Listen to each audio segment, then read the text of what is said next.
नौजवान नस्ल हमारी, चाहे लड़कियां हों लड़के हों, यूनिवर्सिटीज़ के म्यूज़िकल इवेंट्स होते हैं, वहाँ पर नशे का इस्तेमाल किया जाता है। इस नौजवान नस्ल को इस नशे की लत में लगना कि ये लानत है या फिर ये बीमारी है? WHO ने जो वर्ल्ड हेल्थ ऑर्गेनाइजेशन है, नशे की आदत को बाकायदा बीमारी का दर्जा दे दिया है। नशे की वजह से कई सारे फैमिलियां तबाह हो रही हैं, घराने तबाह हो रहे हैं, लोग तबाह हो रहे हैं, उनकी मुआशी हालात खराब हो रहे हैं। नशे के इस्तेमाल की वजह से आपके दिमाग में जो है केमिकल चेंजेस आ जाती हैं, आपकी जो एंडोर्फिन रिसेप्टर सिस्टम है उसमें खराबी आ जाती है और उसको ट्रीट करना बहुत ज्यादा जरूरी है। प्रोग्राम की मेहमान खुसूसी शख्सियत हैं, डॉक्टर क्यू हैं, हमारे साथ मौजूद हैं। डॉक्टर क्यू जो हैं, इनकी अगर तारीफ की जाए तो वो मैंने आपको पहले ही बता दिया था, एक इंट्रोडक्शन करवा चुका हूँ कि ये इंग्लैंड से पाकिस्तान में आए हैं और बहुत सारी बीमारियों का इनके पास इलाज है। Doctor Q, first of all thank you so much, आपने हमें टाइम दिया अपने कीमती टाइम में से। You welcome. बहुत सारी बीमारियों का आप इलाज करते हैं, इसमें कोई शक नहीं, लेकिन आज हमारा जो टॉपिक है वो नशे से रिलेटेड है। नौजवान नस्ल हमारी, चाहे लड़कियां हों लड़के हों, यूनिवर्सिटीज़ के म्यूज़िकल इवेंट्स होते हैं, वहाँ पर नशे का इस्तेमाल किया जाता है। तो नौजवान नस्ल जो है नशे की तबाही की तरफ चली गई है, जिसकी वजह से वो तबाह बर्बाद हो गई है। तो इस नौजवान नस्ल को इस नशे की लत में लगना और उसके बाद इसका ये एक तासुर देना कि ये बीमारी है या फिर ये लानत है, सबसे पहले इस पर बात करते हैं कि ये लानत है या फिर ये बीमारी है। WHO ने जो वर्ल्ड हेल्थ ऑर्गेनाइजेशन है उसने बीमारी को, इस नशे की आदत को बाकायदा बीमारी का दर्जा दे दिया है। तो हम इसे सिर्फ लानत कह के या इस पे कोई सख्तियां वगैरह करके हम उस पे वो नहीं कर सकते, क्योंकि ये एक बीमारी है और हमें इसका सोचना होगा कि इसकी जिस तरीके से बाकी जैसे आपके गले खराब होते हैं, आपकी चेस्ट इन्फेक्शन होती है, इस तरीके से हमें इसका इलाज करना पड़ेगा। नशे की वजह से कई सारे फैमिलियां तबाह हो रही हैं, घराने तबाह हो रहे हैं, लोग तबाह हो रहे हैं, उनकी मुआशी हालात खराब हो रहे हैं, फैमिलीज तबाह हो रही हैं, फैमिली सिस्टम खराब हो रहा है। इसको समझने की इसलिए भी जरूरत है कि ये इसमें आपके नशे के इस्तेमाल की वजह से आपके जो दिमाग में जो है वो केमिकल चेंजेस आ जाती हैं, आपकी जो एंडोर्फिन रिसेप्टर सिस्टम है उसमें खराबी आ जाती है और उसको ट्रीट करना बहुत ज्यादा जरूरी है। डॉक्टर साहब, पाकिस्तान में बहुत सारे हॉस्पिटल हैं जिनमें नशे का इलाज किया जाता है, लेकिन आज तक हमने ये नहीं देखा कि किसी की गारंटी हो किसी हॉस्पिटल की जिसमें ये बताया जाए कि इसमें 24 घंटे या 22 घंटे या 12 घंटे में जो है नशे की लत से आज़ाद किया जाए। तो आपका ये जो हॉस्पिटल है रिम्स इंटरनेशनल, इसमें ये हमने पढ़ा है कि आप गारंटी के साथ इलाज करते हैं और 8 से 12 घंटे में जो है आप नशे का, कोई अगर आदी है तो आप उससे नशा छुड़वाने पर मजबूर कर देते हैं। तो ये किस तरीके से करते हैं, इसकी कोई श्योरिटी है? जी, इस पे सबसे पहली बात तो ये है कि ये हमने 2006 में इसकी सर्टिफिकेशन हुई। दो डॉक्टर्स थे जो येल यूनिवर्सिटी के स्पेशलिस्ट थे, वो उन्होंने इस पे काम शुरू किया। 2008 में अमेरिका में उन्होंने पहला सेंटर खोला। तो डॉक्टर हुसैन और डॉक्टर अहमद, ये दो डॉक्टर्स थे, एक अरब के रहने वाले हैं और दूसरे पाकिस्तानी निजात हैं, रावलपिंडी के रहने वाले।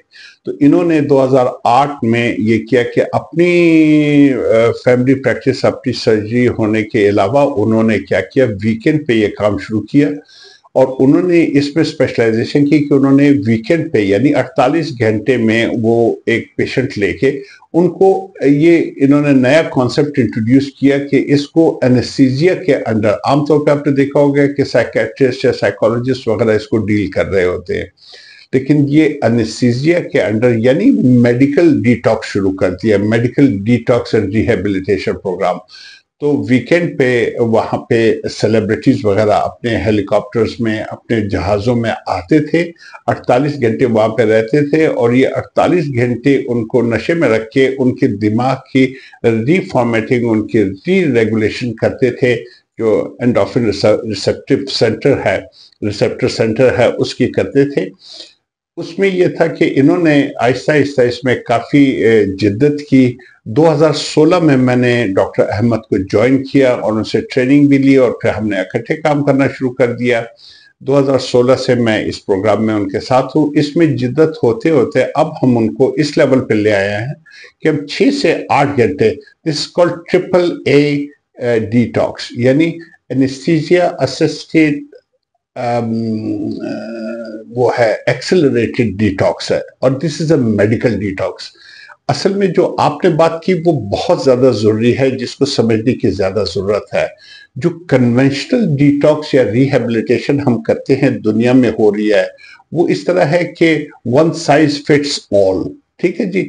उसमें यह है कि जो भी फर्ज कर ले, कोई अल्कोहल का है, शराब के नशे में है, कोई हेरोइन का है, कोई चर्च के है, कोई ओपियम के है, कोई जिस भी किस्म का है, आप उसको सेंटर में दाखिल करवा देते हैं और वो कन्वेंशनली उसको बंद किया होता है और उसके ऊपर सख्तियां होती हैं और उनको ड्रग भी वसूल हो रही होती हैं। वो उस तरीके से महीनों महीनों पड़े रहते हैं, लेकिन जब उनको वापस छोड़ा जाता है तो उनको वापस वो रिलैप्स में चले जाते हैं। और WHO की जो फिगर्स हैं वो है अबव 90% इसकी रिलैप्स है, यानी वो दोबारा नशे के अंदर जो ही वो वहां से बाहर निकलते हैं कंट्रोल एनवायरनमेंट से, वो दोबारा उसकी लत में चले जाते हैं। असल में कन्वेंशनल डिटॉक्स और हमारे डिटॉक्स में जो फर्क है, हमारा एक तो ये है कि मेडिकल डिटॉक्स है, हम anaesthesia assisted accelerated detox medical detox programme करते हैं।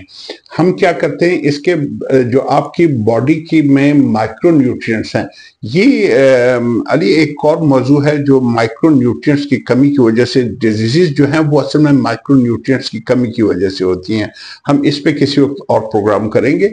तो हम उनके क्या करते हैं कि जो पूरी बॉडी में, दिमाग में से लेके पाँव के नाखून तक जो माइक्रो न्यूट्रिएंट्स की कमी है, हम उसको पूरा करते हैं। हम उनको नैनो थेरेपी देते हैं, नैनो एनर्जी देते हैं। हम उनको ECT के वेरी शॉर्ट वो स्पेल्स देते हैं ताकि हम उनके रिप्रोग्राम कर सकें। और हम जो इनके विड्रॉल सिम्टम्स होते हैं वो हम उनको 6 से 8 घंटे हम एनेस्थीसिया के अंडर ही उनको मैनेज कर लेते हैं। तो जब हम इनका करते हैं, क्या करते हैं, री regulation of endorphin receptor system जो दिमाग में है आपके पिट्यूटरी में, हम उसको दोबारा, जो एंडोर्फिन्स क्या हैं, जो हैप्पी हार्मोन्स देते हैं हम। डॉक्टर क्यू, आप इंग्लैंड से पाकिस्तान में आए, इंग्लैंड में एक तवील अरसा आपने गुजारा, तो कितना फर्क आप महसूस करते हैं पाकिस्तान और इंग्लैंड में? वहां पे नशे की क्या शरह है, क्या रिपोर्ट है वहां की? अली, आपने बहुत अच्छा सवाल किया। अनफॉर्चुनेटली हमारी जो पहली नस्ल यहाँ से गई थी, वो वहाँ पे उन्होंने काफ़ी मेहनत की, छोटे छोटे काम किए, छोटी जगहों में बहुत ज़्यादा फैमिलीज रहीं, पैसे बचाए, उन्होंने बच्चों को तालीमें वगैरह दी। उसके बाद वो उनकी ज़्यादातर तवज्जो यही रही कि पैसे पाकिस्तान भिजवाते रहे हैं।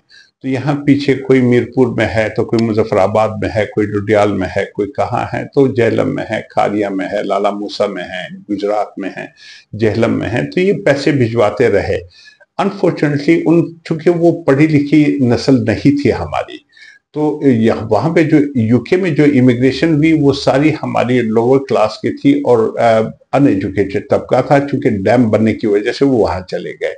अब उन्होंने बहुत ज़्यादा मेहनत की। उसके बाद जब उनके बच्चे आए, ज़ाहिर वो सफ़र करते रहे। एक तरफ पूरा गोरा माहौल था, इंग्लिश लोग उनके स्कूलों वगैरह में, दूसरी तरफ अगर देखें तो घर में उनका माहौल, वो उर्दू तक नहीं बोल सकते थे, सिर्फ अपनी पठवारी ज़ुबान या इसमें, और उसके बाद अंग्रेज़ी में वो करते थे। तो बच्चे काफ़ी कन्फ्यूजन का शिकार हो गए। तो उसके बाद ये हुआ कि उनकी जो अब नेक्स्ट नस्ल आ गई है, उनको काफ़ी कॉम्प्लेक्सेस हुए, और ये हुआ कि जो हमारे एशियन डोमिनेटेड एरियाज है, माशाल्लाह अब हमारी बहुत ज़्यादा पॉपुलेशन है। मैं अली पिछले 12-13 साल से मेरी पोस्टिंग अप नॉर्थ में है, यानी मैं नॉर्थ वेस्ट में हूँ, जिसमें Lancashire county, Yorkshire county, Merseyside county वगैरह में मैं पुलिस सर्जन हूँ। अनफॉर्चुनेटली वहाँ पे ज़्यादातर जो प्रिजन्स में जो हमारे उसमें हैं, कस्टडीज वगैरह में हैं, ज़्यादातर हमारी नई नस्ल है। तो वो पहले न सिर्फ इन नशों का शिकार हुए एहसासी महरूमी की वजह से, फिर बाद में उनकी जो हमारी तीसरी नस्ल आई, उन्होंने ड्रग्स के कारोबार करना शुरू कर दिए।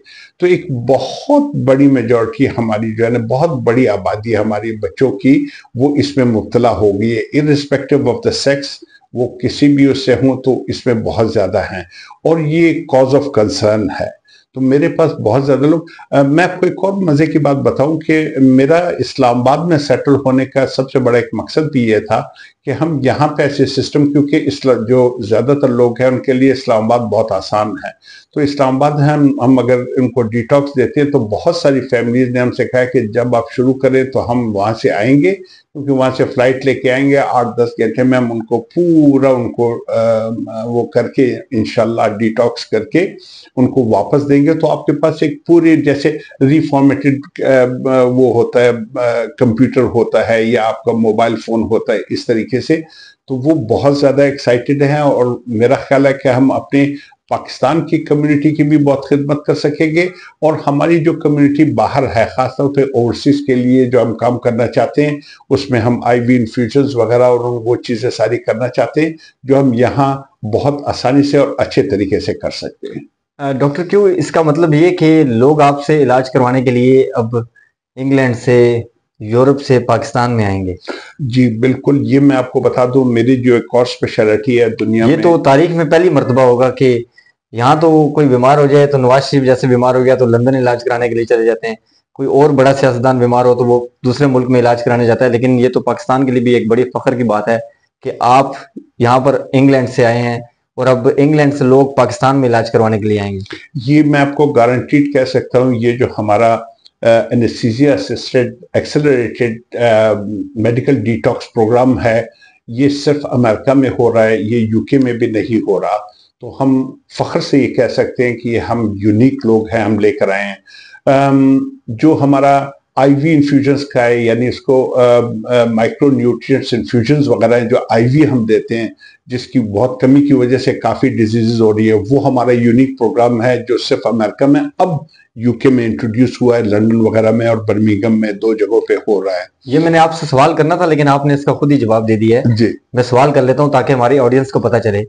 मैं ये जानना चाहता हूँ और हमारी ऑडियंस भी जानना चाहती है कि आप इंग्लैंड से पाकिस्तान आए हैं और कौन कौन सी कंट्रीज में इसकी ब्रांचेस हैं जो जिस बीमारी का आप इलाज करते हैं, क्योंकि ये बीमारियां ऐसी हैं बड़े बड़े डॉक्टर्स जो हैं इनका इलाज नहीं कर सकते, तो अल्लाह ने आपको वो ताकत दी है, अल्लाह ने आपको वो शफकत दी है, तो कौन कौन सी कंट्रीज में जो है आप ये इस रिम्स इंटरनेशनल को चला रहे हैं? मैं आपको बताऊं, मैं अगर आपको थोड़ी 2-3-4 चीजों की मैं आपको लिस्ट बता देता हूं जो कहीं पे भी नहीं हो रही, जो हम मास्टर करेंगे। उसमें एक तो मैंने आपको ये जो हमारा AAA डिटॉक्स है, यानी anaesthesia assisted medical accelerated medical detox है, ये हुआ। आईवी इन्फ्यूजन्स हुए जो अभी यूके में अभी स्टार्ट हुए हैं, ये मैं नहीं कहता कि वहां पे नहीं हो रहे हैं। तीसरी बात जो मैं जिस चीज का एक चीज का स्पेशलिस्ट हूँ वो है स्टेम सेल्स, रीजनरेटिव मेडिसिन। अल्हम्दुलिल्लाह आज दुनिया में डॉक्टर क्यू को या डॉक्टर क्वाजी को अल्हम्दुलिल्लाह एक अथॉरिटी समझा जाता है।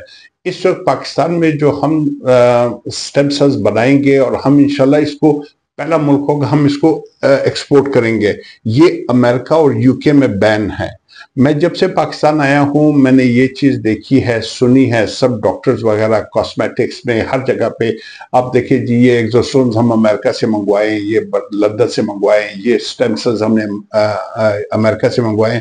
मैं आपको कैटेगोरिकली कह देता हूं कि ये अमेरिका और इंग्लैंड में बैन है, वहां से नहीं होती। वहां सिर्फ और सिर्फ जो हमारे क्लिनिकल ट्रायल्स हो रहे हैं, जो रिसर्च उस पे हैं, वरना वहां से एक्सपोर्ट नहीं होती।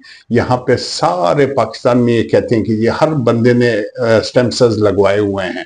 हम वो लोग हैं जो यहाँ पे करेंगे और पूरे दुनिया से लोग हमारे पास आएंगे और हम यहाँ से स्टेम सेल्स एक्सपोर्ट करेंगे इंशाल्लाह।